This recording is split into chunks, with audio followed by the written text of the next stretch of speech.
தமிழ்நாடு முழுக்க எப்படி வாக்குப்பதிவு எப்படி சொல்லுங்க. நாடாளுமன்ற பொதுத் தேர்தல் முதல் கட்ட வாக்குப்பதிவு இன்று தமிழகம் முழுவதும் நடைபெற்றுக் கொண்டிருக்கிறது. இந்த பொதுத் தேர்தல் இரண்டு கட்சிகளுக்கிடையே அல்லது இரண்டு அணிகளுக்கிடையே நடக்கிற அதிகார போட்டி அல்ல. ஒருபுறம் இந்திய நாட்டு மக்கள், இன்னொரு புறம் நாட்டுக்கு எதிரான சங் பரிவார் கும்பல். சங்க பரிவார கும்பலுக்கும் நாட்டு மக்களுக்கும் இடையிலே நடக்கிற ஒரு தர்ம யுத்தம் இந்த பொது தேர்தல். இதில் நாட்டு மக்கள் வெற்றி பெற வேண்டும் என்பதற்காக மக்களின் பக்கம் இந்தியா கூட்டணி நிற்கிறோம். இந்தியா கூட்டணி அரசமைப்பு சட்டத்தை பாதுகாக்க வாக்களியுங்கள் என்று நாட்டு மக்களுக்கு அறைகூவல் விடுத்துள்ளது. அரசமைப்பு சட்டத்தை ஒரு பொருட்டாக மதிக்காத, அரசமைப்பு சட்டம் கூறும் ஜனநாயக விழுமியங்களை சிதைக்க துடிக்கிற சங்கப்பரிவார கும்பல் மீண்டும் ஆட்சிக்கு வந்துவிடக்கூடாது, ஜனநாயகத்தையும் அரசமைப்பு சட்டத்தையும் பாதுகாக்க வேண்டும் என்கிற பெரும் கவலையோடு இந்தியா கூட்டணி களத்தில் நிற்கிறது. நாடு முழுவதும் இந்தியா கூட்டணிக்கு நல்ல வரவேற்பு இருக்கிறது. தமிழகத்தில் திராவிட முன்னேற்றக் கழகத்தின் தலைமையிலான மதசார்பற்ற கூட்டணி, அதாவது இந்தியா கூட்டணி 40க்கு 40 இடங்களிலும் வெற்றி பெறும் என்ற நம்பிக்கை உள்ளது. நேற்று காசர்கோடு கூட்டணி பலம், இன்னொன்று திமுக அரசின் 3 ஆண்டு கால நலத்திட்டங்கள், மூன்றாவது இந்த கூட்டணி திமுக தலைமையிலான கூட்டணி அல்லது இந்தியா கூட்டணி முன்வைக்கக்கூடிய நாட்டு பாதுகாப்பு, ஜனநாயக பாதுகாப்பு என்கிற கருத்தியல் பலம். ஆக இந்த 3 பலங்களும் எமது கூட்டணிக்கு வலு சேர்க்கின்றன.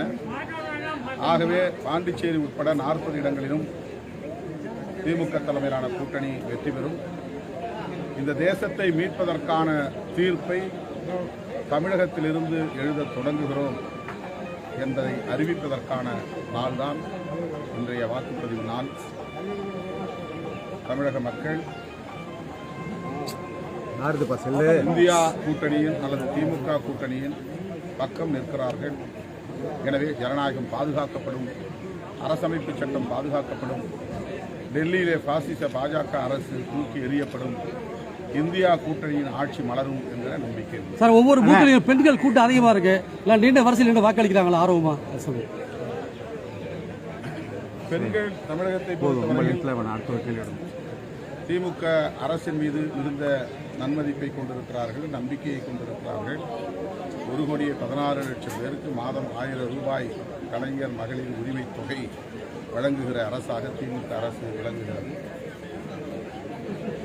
ஆகவே டெல்லியிலே ஆட்சி மாற்றம் நிகழ்ந்தால்தான், இந்தியா கூட்டணி ஆட்சிக்கு வந்தால்தான் திமுக அரசு இங்கே சுதந்திரமாக இயங்க முடியும். இந்த கலைஞர் மகளிர் உரிமை தொகையை வழங்குவதும் நீடிக்கும். இதை பெண்கள் உணர்ந்திருக்கிறார்கள்.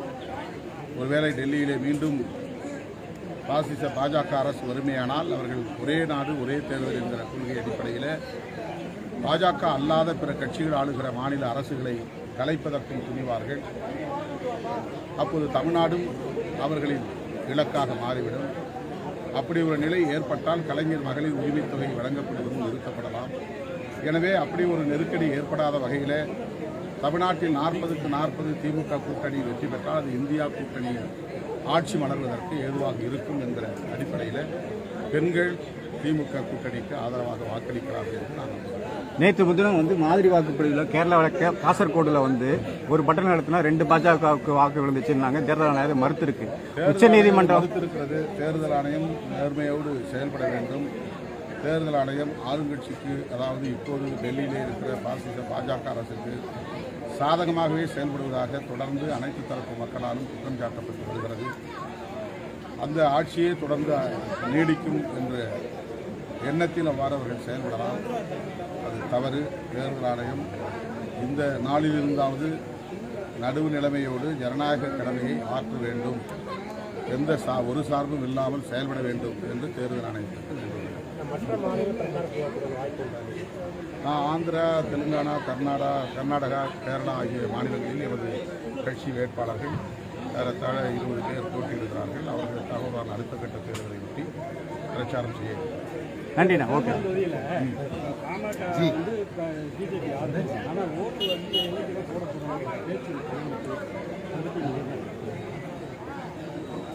அவர்கள் என்னை குறிவைத்து என்னை வீழ்த்துவதற்கு முயற்சிக்கலாம். அது அவர்களுக்கான உரிமை. ஏற்கனவே இவர்கள் எல்லாம் ஒன்றாய் இருந்தும் பானை சின்னம் தான் வெற்றி பெற்றிருக்கிறார். பாரதிய ஜனதா, பாட்டாளி மக்கள் கட்சி, அதிமுக, தேமுதிக ஆகியோர் ஒரே அணியில் இருந்த நிலையிலும் கடந்த தேர்தலில் மக்கள் பானை சின்னத்திற்கு வெற்றி வாய்ப்பை தந்தார்கள். மறுபடியும் நான் நம்புகிறேன், நான் கொள்கை கோட்பாடுகளின் அடிப்படையில் என்னுடைய கடமைகளை ஆற்றுகிறேன். ஒரு நாடாளுமன்ற உறுப்பினர் என்கிற முறையிலே நாடாளுமன்றத்தில் எத்தகைய கடமைகளை ஆற்ற வேண்டுமோ அந்த கடமைகளை நான் ஆற்றியிருக்கிறேன். எனக்கு நாடும் மக்களும் நான் முன்பு ஏற்றுக்கொண்டிருக்கிற ஜனநாயகம் முக்கியத்துவம் வாய்ந்தவை. எனவே மக்களை நான் நம்புகிறேன். மக்கள் என்னை ஆதரிப்பார்கள். பானை சின்னத்திற்கு வெற்றி வழங்குவார்கள் என்று பெரிதும் நம்புகிறேன். ஓகேண்ணா. தேங்க்யூ.